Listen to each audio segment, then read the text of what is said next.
In the Phoenix metro area, we've been talking about rent is about as high as it's ever been. In fact, it's almost 25% higher today compared to this day last year. 25%. Oh, and that makes it the perfect opportunity for scammers to take advantage of you.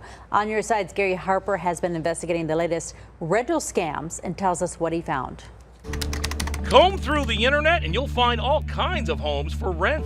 All right, this one here is for $900. But how can you determine which rentals are legitimate or scams? And this one in Buckeye, $1,000. Well, ads with inexpensive rent are a red flag. For example, this ad that we found says a 5-bedroom, 2,600 square foot house will rent for only $1,000. So On Your Side chose to investigate the house.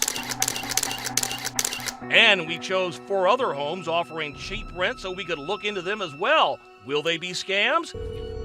To find out, we called up the phone number for more information. Hi, I was calling about your home for rent. Did you saw that on Craigslist or Facebook? That was on Craigslist. Turns out the guy with the accent is a scammer, and so were numerous others that we called. I'll tell you how we found that out in a minute.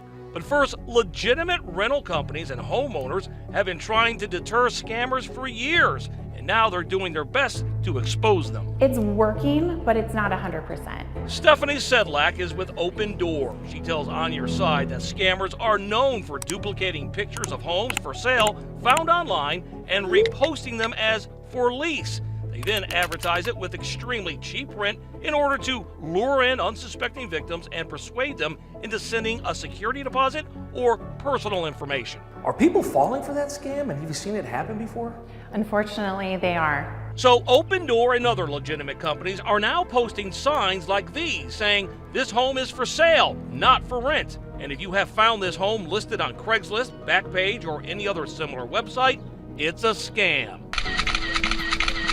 As for those pictures that scammers cut and paste as their own, Open Door is now using a watermark saying this home is for sale, not for rent, making it almost impossible for scammers to repost the photos as rentals. And so it's a very clear watermark that goes across the entire photo.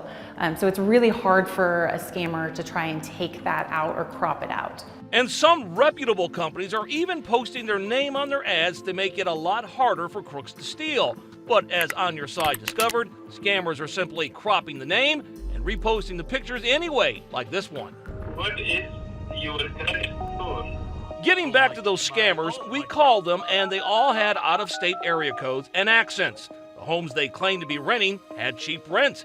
And finally, they requested my personal information first before providing an address of their so-called property. Can I at least have the address of it so I can just look on the outside?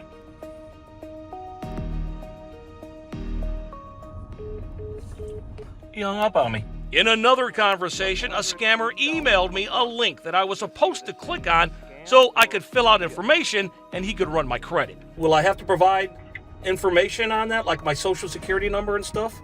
Yes, but that information is before so one can be able to see that, okay? Needless to say, I did not click on the link, but it does show you how far these conmen will go to get your information or convince you to send money to secure a house. As for those 5 homes that we chose to check out, they all turned out to be scams because we found out that these ads were not listed by the real owners or property management companies. Are you surprised at what we found? I'm not surprised. Scammers are finding all sorts of ways to manipulate consumers and know their weak points. I think that, right from the first time that you see a listing, you have to do your own research and you have to make sure that it's legitimate. All right, here are some other red flags to be on the lookout for. If you're unable to meet the person at the house to show you around, you might be getting yourself involved in a scam. Also, if that person tells you they'll mail you the keys if you would forward them a security deposit, again, you might be getting yourself involved in a scam. Gary Harper, On Your Side.